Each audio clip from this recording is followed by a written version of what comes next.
Hello friends, అందరూ ఎలా ఉన్నారో? మేమైతే బాగున్నాం. మీరందరూ బాగుండాలని మనస్ఫూర్తిగా దేవుణ్ణి కోరుకుంటున్నాం.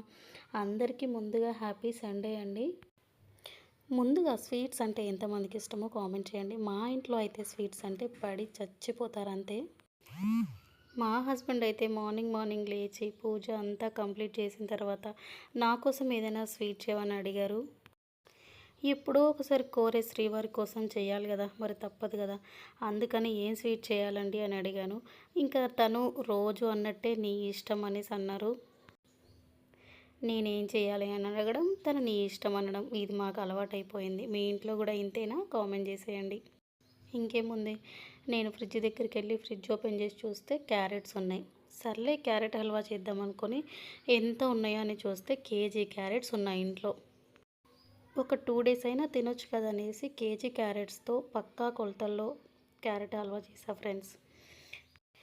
క్యారెట్ హల్వాకి కావాల్సిన ఇంగ్రీడియంట్స్ అయితే తీసుకుందాం. ఫస్ట్ కేజీ క్యారెట్స్ తీసుకొని ఒక 5 మినిట్స్ బాగా నీళ్ళలో నానబెట్టండి. నానబెట్టిన తర్వాత మట్టి అంతా ఇసుక ఉంటే పోతుంది. పోయిన తర్వాత పీలర్ తీసుకొని పొట్టంతా తీసేయండి. తీసేసిన తర్వాత తురుము పట్టేసుకోండి. తురుము అయితే చిన్న హోల్స్తో పట్టకండి, కొంచెం పెద్ద పెద్ద హోల్స్తో పడితే కొంచెం మనము తింటుంటే కూడా క్యారెట్ హల్వా తిన్నట్టుగా ఉంటుంది.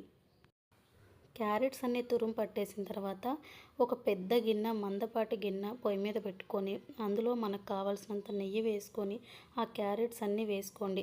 క్యారెట్ తురుమంతా వేసుకోండి. వేసుకున్న తర్వాత తిప్పుతూనే ఉండండి సిమ్లో పెట్టి. ఎందుకంటే తిప్పుతూనే ఉంటే క్యారెట్లో ఉన్న వాటర్తోనే క్యారెట్ ఉడికిపోతుంది. అందులో ఉన్న కొంచెం వగరు ఉంటుంది, కొంచెము పచ్చి పచ్చి వాసన కూడా పోతుంది. బాగా దగ్గర పడిన తర్వాత ఈ క్యారెట్ తురుము అయితే క్యారెట్లో ఉండే వాటర్తోనే మొత్తం ఉడికిపోతుంది, మెత్తగా అయిపోతుంది. సపరేట్ వాటర్ ఏమి యాడ్ చేయాల్సిన అవసరం లేదు. అంతే ఫ్రెండ్స్. మొత్తం దగ్గర పడ్డ తర్వాత హల్వా అంతా అందులో కేజీ క్యారెట్స్కి 1/2 కిలో చక్కెర చాలు. అండ్ ఎక్కువ స్వీట్ తినే వాళ్ళైతే 300 గ్రామ్స్ షుగర్ అయినా వేసుకోవచ్చు. మేము నార్మల్గా తింటాం కాబట్టి 1/2 కిలో అయితే వేసాను నేను, అంటే 250 గ్రామ్స్ వేసా. షుగర్ వేసిన తర్వాత ఒక 2-3 మినిట్స్ బాగా కలుపుకున్న తర్వాత మన దగ్గర డ్రై ఫ్రూట్స్ ఉంటే డ్రై ఫ్రూట్స్ కూడా వేసుకుంటే చాలా బాగుంటుంది. నేనైతే పక్కన డ్రై ఫ్రూట్స్ అన్నీ నెయ్యిలో వేసి వేయించాను. డ్రై ఫ్రూట్స్ పొయ్యి మీద పెట్టి పక్కకి వెళ్ళొచ్చేలోగా డ్రై ఫ్రూట్స్ అయితే కొంచెం మాడినాయి. అండ్ అయితే మీరైతే అలా మార్చుకోకండి. చిన్నపిల్లలు ఉన్న వాళ్ళకి ఇలాంటి వంటలు అంటే చాలా కష్టమవుతుంది వాళ్ళతోని. ఎందుకంటే మాటి మాటికి ఏడుస్తూనే ఉంటారు. వాళ్ళు ఏ నిమిషంలో ఎట్లుంటారో ఎవరు కూడా చెప్పలేరు. అందులో నా బిడ్డ ఒకటి, ఎప్పుడు ఎలా ఉంటుందో నాకు అర్థం కాదు. సరేలే, ఇంకా ప్రాసెస్లోకి వచ్చేద్దాం. డింపుల్ గురించి తర్వాత మాట్లాడుకుందాం. ఇంకంతే ఫ్రెండ్స్. షుగర్ వేసుకున్న తర్వాత ఇలాచీ పౌడర్ వేసుకోండి. చాలా టేస్ట్ ఉంటుంది, చాలా బాగుంటుంది. ఇంకా ఫైనల్గా పాలు వేసేసుకోండి.